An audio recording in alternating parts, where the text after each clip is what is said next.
Et si je vous disais qu'on pouvait générer des revenus en ligne sans jamais se montrer, sans avoir à construire une audience et sans vendre le moindre produit? Ça paraît complètement contre-intuitif, je sais, mais c'est exactement le modèle qu'on va décortiquer ensemble aujourd'hui. Alors, regardons les choses en face. D'après une étude de l'IFOP, près des 3/4 des gens, 73%, aimeraient bien avoir un revenu en ligne. Mais la réalité, elle est beaucoup plus dure. À peine 12% y arrivent vraiment. Cet écart, il est énorme. Et ce n'est pas un manque de motivation, non. C'est parce que la plupart des gens se heurtent au même mur, à la même frustration. Voilà, cette phrase, elle résume tout. L'envie est là, les idées sont là, mais pas le désir de devenir une personnalité publique, de passer son temps sur les réseaux sociaux.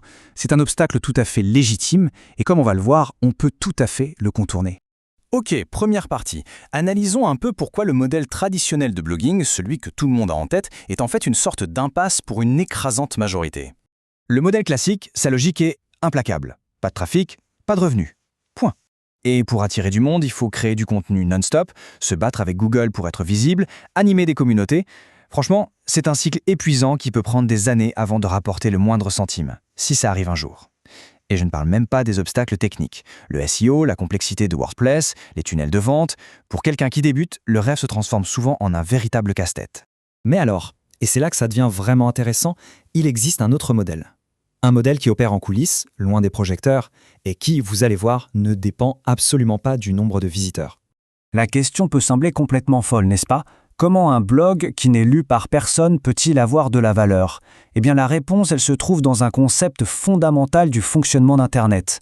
Ce concept, c'est le netlinking. Pour faire simple, pour être bien classé sur Google, les entreprises ont besoin que d'autres sites web parlent d'elles. Elles sont donc prêtes à payer pour ça, pour un article qui contient un lien vers leur site, ce qu'on appelle un backlink.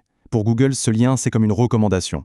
Et ce tableau, il illustre parfaitement le changement de perspective. Dans le modèle classique, la valeur, c'est l'audience. Dans ce nouveau modèle, la valeur, c'est l'autorité SEO du blog, sa crédibilité sur un sujet donné.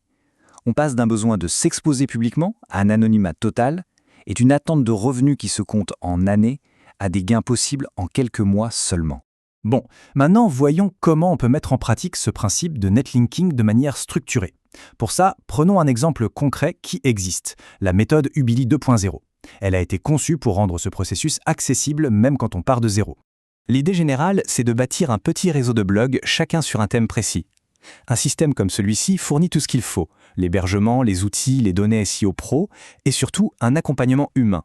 Le fait d'avoir un suivi par messagerie, des coachings, ça change tout, ça évite de rester bloqué. Tout est vraiment pensé pour guider pas à pas sans aucun prérequis technique. Alors là, on peut se demander, est-ce que ce modèle est fait pour moi? Pour le savoir, le plus simple est souvent de faire un point, de discuter de ses objectifs lors d'un appel d'information. C'est sans engagement et ça permet d'avoir des réponses vraiment personnalisées. Si l'idée vous parle, il y a justement un lien en description pour voir comment ça se passe. Le point le plus important, c'est d'être réaliste. Voilà à quoi peut ressembler une trajectoire typique. Les 2 premiers mois, c'est de l'apprentissage et de la mise en place. Les premiers euros, ils arrivent souvent vers le 3e mois. Puis, au fur et à mesure que l'autorité des blogs augmente, les gains suivent. Pour quelqu'un de sérieux, atteindre plusieurs centaines, voire plus de 1000 euros par mois après 1 an, c'est tout à fait réaliste. Bien sûr, aucune méthode n'est parfaite, il y a toujours des risques. Une analyse honnête se doit de les regarder en face et surtout d'expliquer comment on peut les gérer intelligemment. Le premier risque, évidemment, c'est Google. Pour éviter les pénalités, il y a des règles d'or. Varier les textes des liens, rester super cohérent dans sa thématique et surtout ne pas transformer son blog en panneau publicitaire. Le second risque, c'est de dépendre d'une seule source de revenus. La solution, diversifier, par exemple avec l'affiliation. Et enfin, l'angle mort, c'est l'intelligence artificielle. Il faut dès maintenant préparer ses blogs pour qu'ils soient cités par les moteurs de recherche de demain. Cette citation, elle est parfaite, elle résume tout l'enjeu. Anticiper comment l'information sera découverte dans le futur, c'est aussi important que de maîtriser le SEO d'aujourd'hui. Et c'est là qu'on change complètement de dimension. Il ne s'agit plus seulement de générer un revenu chaque mois, mais de construire un véritable patrimoine numérique. Un actif qui a sa propre valeur. Regardez ce chiffre, 20 000 euros. Qu'est-ce que ça peut bien représenter? Eh bien, c'est la valeur de revente moyenne d'un seul et unique blog qui génère 500 euros par mois de façon stable. Un blog bien monté, ce n'est pas juste une source de revenus, c'est un actif qui se vend. Un petit réseau de quelques blogs peut donc valoir plusieurs dizaines de milliers d'euros. Ok, on a vu le problème, le modèle alternatif, une méthode pour l'appliquer, les risques à gérer et la vision à long terme. Il est temps de voir comment passer de la théorie à l'action. En fin de compte, tout se résume à cette question. La perspective change complètement. On ne cherche plus seulement un complément de revenus, on devient un bâtisseur d'actifs numériques. C'est une vision d'entrepreneur qui demande de la patience, de la méthode pour construire quelque chose qui va travailler pour soi sur le long terme.